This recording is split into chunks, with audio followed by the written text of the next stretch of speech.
to installing a Honeywell thermostat with only 2 wires, written clean and easy to follow.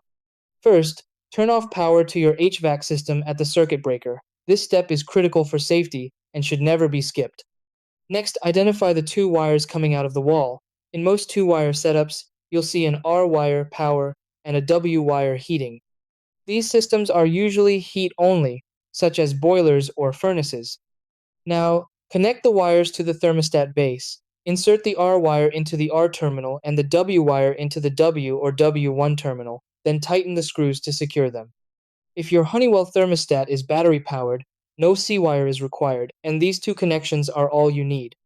After wiring, mount the thermostat base to the wall, using the provided screws or anchors. Make sure it's level, then snap the thermostat display onto the base.